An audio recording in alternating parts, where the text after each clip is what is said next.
제가 학창 시절에는 오늘이 되면은 3월 1일이 되면은 학교에 다 모였습니다. 학교 운동장에 다 같이 모여서 3.1절 기념 행사를 했고, 그 기념 행사에서 꼭 부르는 노래가 있었습니다. 3.1절 노래죠. 김인년 3월 1일 정오 터지장 밀물 같은 대한독립 만세. 어릴 때는 정말 목청껏 이 노래를 불렀습니다마는 언제부턴가 3.1절 노래가 사라졌습니다. 제가 어제 우리 청년들에게 물어봤습니다. 40세 정도 되는 성도들도 놀랍게도 이 노래를 몰라요. 여러분들이 아신다는 것은 이게 정말 모릅니다. 그런 노래가 있습니까? 라고 반문을 저한테 했습니다. 참 가슴이 아픕니다마는 우리가 초등학교를 다닐 때는 3.1절만 되면은 손에 작은 태극기를 들고 흔들면서 이 노래를 불렀습니다. 우리는 역사를 알아야 합니다. 우리의 역사가 얼마나 아픈 역사를 가지고 있었는지, 자칫 잘못하면 또 그 역사가 반복이 될 수도 있기 때문에 우리는 일본이나 북한이나 중국이나 다 미래지향적인 관계를 가지고 대해야 되겠지만, 그럼에도 불구하고 알고 대비는 하고 있어야 합니다. 국력을 키워야 되고, 그래서 저는 가끔 전쟁하는 꿈도 꾸기는 합니다. 일본과의 전쟁이 일어나면 어떻게 할까? 북한이 쳐내려오면 어떻게 할까? 언젠가 제가 청년들에게 물어본 적이 있습니다. 북한군이 쳐들어오면 어떻게 할 거냐? 싸울 거냐? 도망갈 거냐? 고민을 한참 하더니 모르겠습니다. 그래요. 아마 저와 같은 시대나 저 윗시대에 있는 저보다도 연배가 많은 분들에게 질문을 던지면 답은 바로 나올 겁니다. 싸워야죠, 당연히. 총이 주어지면은 나가서 싸우며 이 지역을, 가족을 보호를 해야 합니다. 시대가 많이 바뀌었습니다. 역사를 모르면은 그 민족은 다시 그 역사를 반복당할 수가 있기 때문에 우리는 역사를 알아야 합니다. 김인년 3월 1일 1919년입니다. 3월 1일 서울 탑골 공원에서 시작이 된 만세운동, 이 작은 외침은 한반도 전체를 뒤흔들었습니다. 대한독립 만세, 이 단어 속에 얼마나 우리 민족의 울분이 들어가 있고 염원이 들어가 있는지 모릅니다. 맨손으로 나갔습니다. 무기 없이 나갔습니다. 손에는 태극기를 하나 들고 있었습니다. 두려움 속에서도 흔들림이 없이 대한독립 만세를 외쳤던 그 소리는 단순한 정치적 선언은 절대 아니었습니다. 일제에 의해서 억눌려 있던 민족의 울분이 폭발을 한 것이죠. 체포가 되었습니다. 끌려가서 말할 수 없는 고문, 수치스러운 고문을 당했습니다. 죽어가면서도 우리의 선조들은 독립을 포기하지 않았습니다. 그래서 오늘 우리가 자유를 누릴 수 있는 것이죠. 하나님께서는 인간에게 존엄성을 주셨습니다. 자유를 주셨습니다. 그에 대한 갈망이 우리 가운데는 있는 것이죠. 그래서 하나님을 경외하며 섬기면 섬길수록 자유에 대한, 해방에 대한 그 갈망이 솟아 올라오는 것입니다. 우리 민족이 이토록 자유를 위해서 피를 흘리고 있을 때에 하나님께서는 무엇을 하고 계셨겠습니까? 오늘 그 대답이 본문 말씀에 나와 있습니다. 7절 말씀 같이 읽겠습니다. 한 번 더 시작. 여호와께서 이르시되 내가 애굽에 있는 내 백성의 고통을 분명히 보고 그들의 감독자로 말미암아 부르짖음을 듣고 그 근심을 알고. 하나님에 관한 동사 3개가 나옵니다. 보고, 듣고, 알고입니다. 하나님께서는 우리의 고통을 보시는 분입니다. 그리고 그 부르짖음을 들으시는 분입니다. 우리 인생의 근심을 아시는 분입니다. 이것은 하나님의 자녀들에게 정말로 큰 위로가 됩니다. 나만 겪고 있는 줄 알았는데, 나만 홀로, 나 혼자 이렇게 고통스러워하는 줄 알고 있었는데, 알고 보니까 하나님 아버지께서 다 보고 알고 계시더라고 하는 것입니다. 요셉이 노예로 팔려갈 때 얼마나 절망했겠습니까?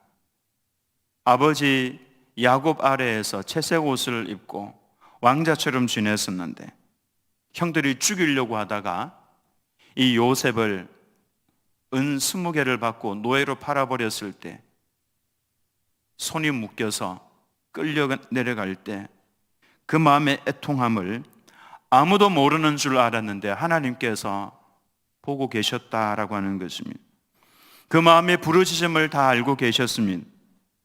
감옥에 끌려가서 억울한 누명을 쓰고 지죽은 듯이 지내고 있을 그때에, 홀로 그 마음속에 아픔을 사귀고 있을 그때에 하나님께서 감옥에서 다 보고 듣고 알고 계셨다라고 하는 것입니다.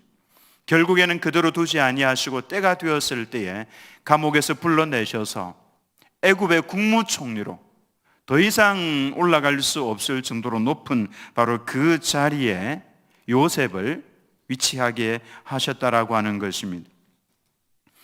아무런 잘못을 범하지도 않았음에도 불구하고 사울 왕이 죽이려고 해서 도망을 다녔던 이 다윗, 그가 사망과 생명 사이에 종이 한 장 차이, 그 정도의 위기의식, 눈물의 잔을 마시고 있을 그때에 하나님께서는 다윗을 다 보고 듣고 알고 계셨습니다.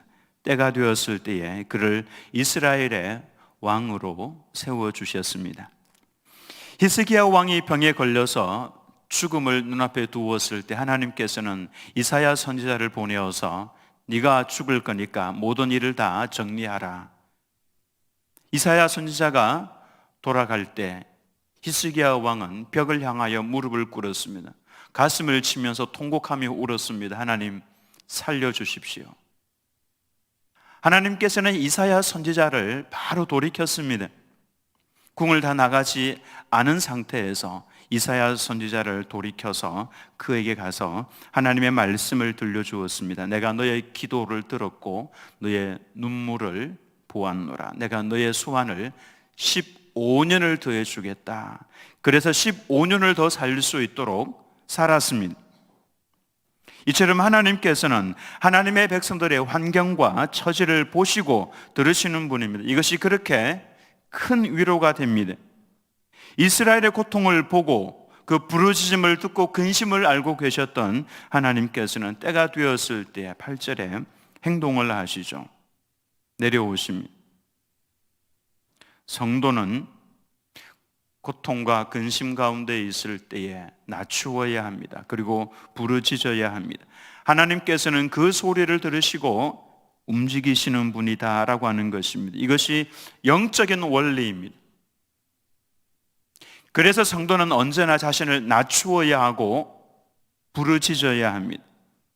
고통 가운데 있지 않더라도 그렇게 해야 합니다. 그래야 하나님께서 임하시고 역사를 하시기 때문에 그렇습니다. 이 영적인 원리는 변함이 없기 때문에 지금 우리에게도 그대로 적용이 됩니다. 이스라엘은 400년간 애굽의 노예로 살았습니다. 매일매일 끌려나가서 벽돌을 구웠습니다. 성을 쌓았습니다. 채찍에 맞았습니다. 하루하루 비참하게 그렇게 살다가 죽어나갔습니다. 그렇게 살아도 그나마 견딜 수 있는 것은 우리는 살 만큼 살았으니까. 제일 고통스러운 것이 무엇입니까? 끝을 알 수 없을 때 우리는 이렇게 살다가 죽어도 되는데 우리 자녀들은 여기까지 생각이 미치면 견딜 수가 없는 겁니다. 우리 자녀들에게 이 노예의 삶을 물려준다는 것은 고통스러운 겁니다. 그래서 이스라엘 백성들이 부르짖은 겁니다. 여호와여, 우리와 함께 계시겠다고 하셨던, 우리를 가나안 땅으로 인도하시겠다고 하셨던 그 약속은 어디에 있습니까?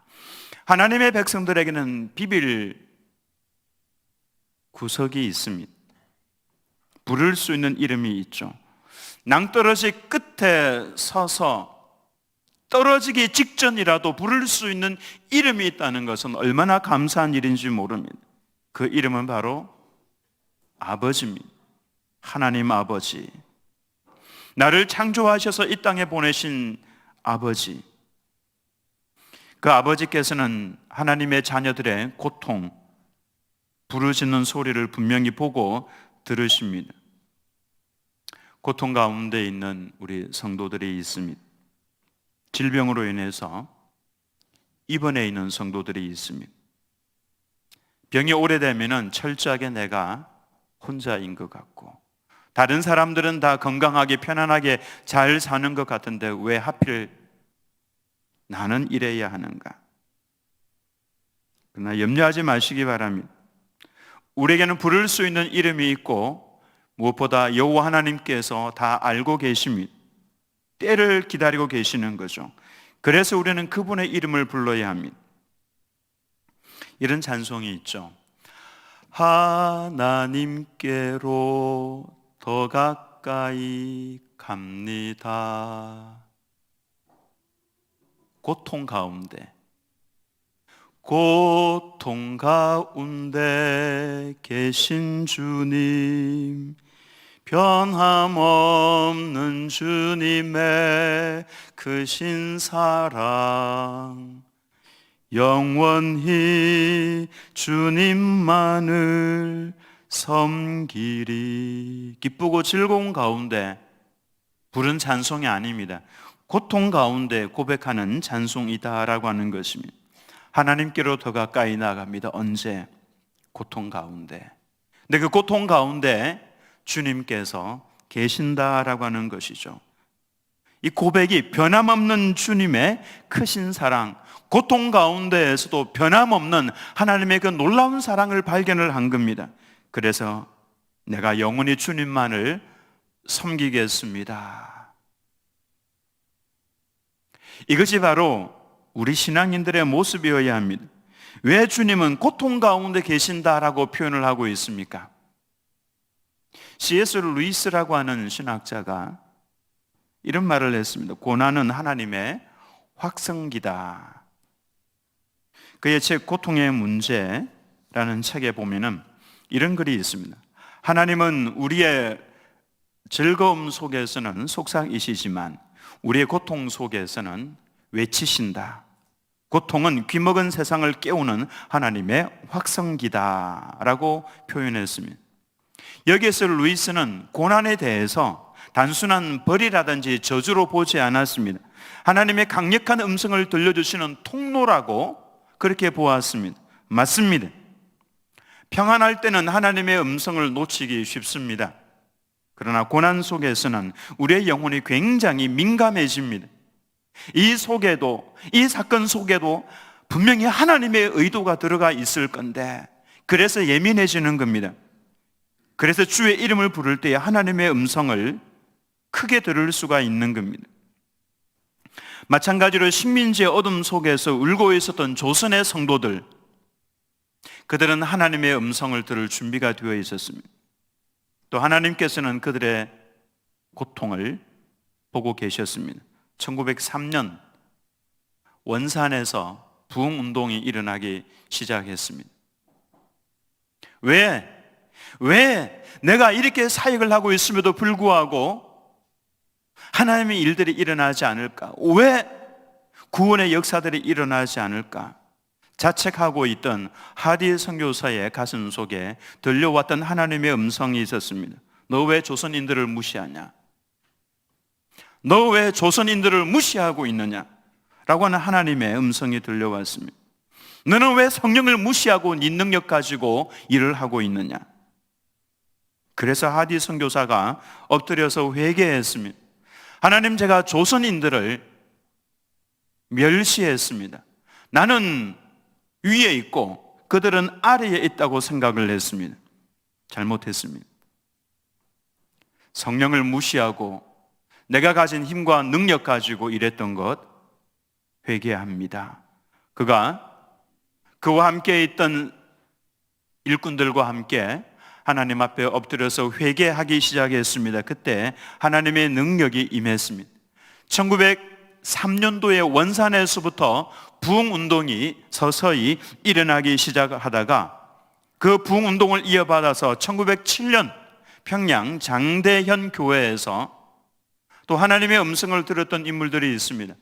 길선조 장로님, 하나님께서 그의 가슴을 때리기 시작했습니다. 네가 왜 네 친구의 재물을 도둑질했느냐? 왜 빼앗았느냐? 길선조 장로는 친구가 죽음을 맞이하면서 맡겼던 그 재물, 내 자녀들에게 좀 돌려달라고 했던 그 재물들을 그는 그의 자신의 재물로 빼앗았던 것입니다. 하나님 앞에 엎드려서 울기 시작했습니다. 하나님, 제가 잘못했습니다. 그때에 그들이 그렇게 낮추고 무릎을 꿇었을 때에 성령께서 폭발적으로 역사를 하기 시작했습니다. 수많은 사람들이 교회로 몰려들기 시작했습니다. 이 운동은 평양 장대현 교회의 부흥운동이 아닙니다. 온 한반도 전체를 뒤흔든 영적인 대각성 운동이었습니다. 성도들이 나가서 하나님의 음성을 듣고 엎드려서 회개하기 시작했습니다. 주일날 술집이 문을 닫았습니다. 자발적으로 찾아가서 떼어먹었던 돈들을 갚아주기 시작했습니다. 한반도 전체가 성령의 바람이 불면서 많은 성도들이 주님에게로 돌아왔습니다. 당시는 우리나라의 1884년도에 장로교 선교사인 언더우드와 감리교 선교사인 아펜젤러가 발을 디딘 지 약 20년이 흘렀던 시점이었습니다. 그때 개신교 성도의 숫자가 약 3만 명에서 4만 명 정도 수준이었습니다. 그러나 1907년 평양 대부흥운동, 이 운동이 일어나면서부터 많은 사람들이 성도들의 모습을 보면서 이들이 정말로 변했구나, 그 모습을 보면서 교회로 몰려들기 시작했습니다. 그래서 1919년 3.1 운동이 일어날 그 즈음에는 개신교 성도의 숫자가 무려 30만 명 정도로 부흥을 해 있었습니다.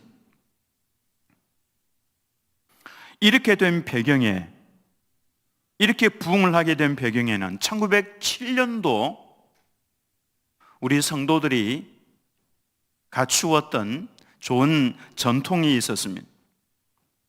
새벽 기도가 그때 정착이 되었습니다. 전 세계 유례가 없는 일이었습니다.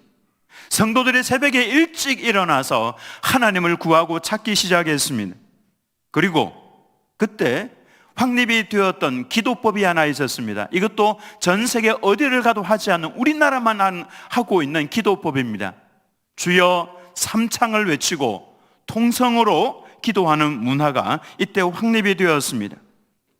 주여, 주여를 외칠 때에 서로 힘이 하나가 되는 겁니다. 영어로 로드 아무리 불러도 이게 서로 힘이 생기지 않습니다만, 주여 하면은 힘이 생기죠. 한번 주여 삼창해 보겠습니다. 주여 삼창합니다. 시작. 주여, 주여, 주여. 이것도 훈련을 하신 분들은 할 수 있죠. 그렇지 않으면 못합니다. 주여, 주여. 그리고 자발적으로 성도들이 헌신하면서 봉사하는 운동이 일어나기 시작했습니다. 자발적으로 제가 봉사하겠습니다. 이거 제가 헌신하겠습니다. 성도들이 딱히 부탁을 하지 않아도 자발적으로 찾아서 일을 하기 시작을 했습니다. 성경 읽기 운동이 일어나기 시작했습니다. 놀라운 것은 전 한반도에 30만 명 정도 되는 성도들 숫자였지만은 민족 지도층에 기독교인들이 들어가기 시작했습니다. 1919년 3월 1일 민족 대표 33인 중에 무려 33명 중에 무려 6명이 기독교인이었습니다. 이처럼 부흥은 교회 안에서만 머물지 않았습니다. 바깥으로 흘러나갔습니다. 민족 각성과 독립운동, 여기에 정신적인 토양이 되었던 것이 바로 부흥운동이었습니다.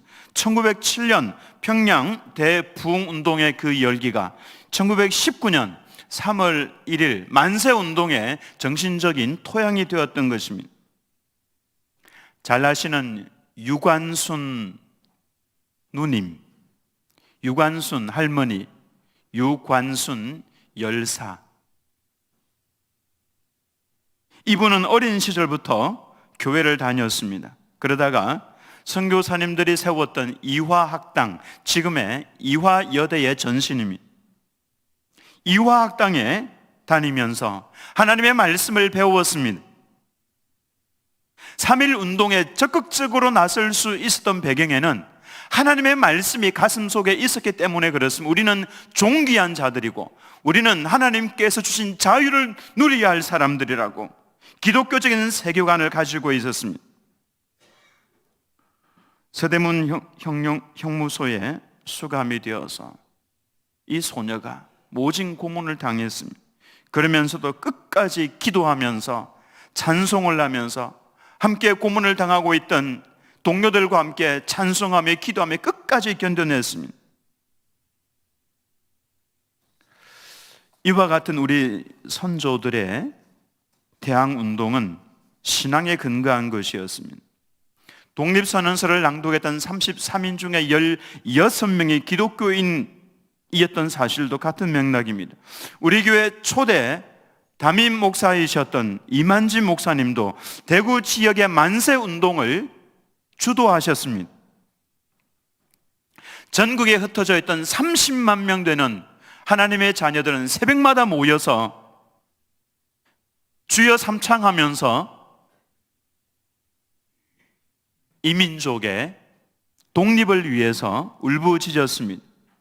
수요 저녁 예배마다 모여서 이민족을 살려달라고 울부짖었습니다. 그 소리가 얼마나 절박했겠습니까? 우리는 괜찮지만 우리의 자녀들은 이 고통스러운 이 체제를 물려줄 수는 없다고 하나님 앞에 부르짖는 그 절박한 소리를 하나님께서는 들으시고 보시고 아셨습니다. 기도하다가 쓰러진 성도, 하나님께서는 그 성도를 귀하게 보십니다. 기도하다가 주무셔도 됩니다. 성도들이 기도하다가 졸고 있으면 이제 안 깨고 지나갑니다. 그냥 푹 주무시라고. 괜찮습니다. 하나님께서는 그냥 넘기지 않으십니다. 다 보고 계시는 거죠. 그리고 내려오셨습니다. 이게 영적인 원리입니다. 하나님께서 내려오셨다는 것은 일하기 시작하셨다라고 하는 의미입니다. 8절 말씀에 내가 내려가서 그들을 애굽인의 손에서 건져내고 해방시켜 주겠다라는 말씀입니다. 그리고 그들을 그 땅에서 인도하여 아름답고 광대한 땅, 젖과 꿀이 흐르는 땅, 곧 가나안 땅, 그곳으로 내가 데려가겠다. 하나님께서 언제 내려오십니까? 하나님의 백성들이 낮아져서 부르짖고 있을 그때에, 낮아져서 무릎을 꿇고 낮아져서 부르짖고 있을 그때에 하나님께서 내려오신다라고 하는 것입니다. 우리가 낮아지면은 그제서야 하나님께서는 역사를 하십니다. 낮아지고 낮아져야 합니다. 부르짖고 부르짖어야 합니다. 주님께서 내려오시는 것은 부흥을 의미하는 것입니다. 성도가 주님 앞에 무릎을 꿇을 때에 하나님의 역사, 민족의 회복이 시작이 되는 것입니다. 하나님의 백성들에게 있어서 3.1절은 단순히 나가서 만세운동을 일으킨 것이 아닙니다. 낮아지는 날입니다. 부르짖는 날입니다. 여러분, 정치가 나라를 살리는 것 보셨습니까? 정치가 나라를 살리는 것 아닙니다. 경제가 나라를 살리는 것 아닙니다. 낮아짐과 부르짖음이 나라를 살리는 것입니다. 1907년의 대부흥운동, 1919년에 3.1 만세운동, 이 모든 것은 우리 민족의 낮아짐이었고 부르짖음을 들으신 하나님의 역사였다라고 하는 것입니다. 하나님께서 이 땅 위에 내려오신 날들입니다. 우리 민족은 이와 같은 경험을 많이 했습니다. 그래서 우리는 역사를 알아야 합니다. 문제는 우리의 무릎이죠. 다시 회개의 자리에 나가야 하고 다시 마음을 다해서 부르짖어야 합니다. 누가 크냐? 이 싸움하고 있으면 거기에 하나님의 역사하심은 없는 것입니다. 장자교단, 우리는 언젠가부터 우리 장로교 합동측은 대한민국의 장자교단이라고 자랑하기 시작했습니다. 그 말 속에는 마음이 높아져 버린 우리의 모습이 그 속에 들어가 있는 것입니다. 이거 다 내려놓으셔야 합니다. 장자교단이 무엇입니까? 하나님의 역사를 가로막는 단어입니다. 천만 성도 자랑하다가 오늘 우리가 여기에 이르게 된 겁니다. 점점 나락으로 내려가게 되는 것이죠. 누가 크냐? 이런 대한민국이 전 세계에 수출할 수 있는 아주 강력한 하나님의 성품이 있습니다. 우리는 경제력이 있으면은, 그래서 수치가 크면은 세계를 지배할 수 있고 리더할 수 있다고 생각을 합니다. 국방력이 강력하면은 앞서 나갈 수 있다고 생각을 합니다. 그러나 하나님의 백성들의 관점은 달라야 합니다. 우리가 전 세계에 수출할 수 있는 정말로 강력한 것, 저는 예의라고 생각을 합니다. 예의라고 하는 것은 하나님 앞에서 우리가 갖추어야 할 겸손한 모습입니다. 흰머리 앞에 일어서라. 이것이 하나님의 말씀입니다. 흰머리 앞에서 일어서라. 부모에게 효도하라는 것입니다. 스승님을 존귀한 자로 여기라고 하는 것입니다. 사탄은 이 모든 것을 다 깨어버리려고 애를 쓰고 있습니다. 부모와 자녀와의 관계에서 자녀는 부모에게 효도를 해야 합니다. 스승과 제자의 관계에서 제자는 스승님 앞에 고개를 숙여야 합니다. 다 깨어져 가고 있습니다. 그러나 지금도 부모에게 고개를 숙이고 스승 앞에 고개를 숙이고 나라님 앞에 고개를 숙이고 예를 갖추는 그 모습, 흰머리 앞에 연세 드신 분 앞에 존경을 표하고 고개를 숙이는 그 모습을 보면은 우리의 마음속에는 말할 수 없는 존경심이 솟아올라오게 됩니다.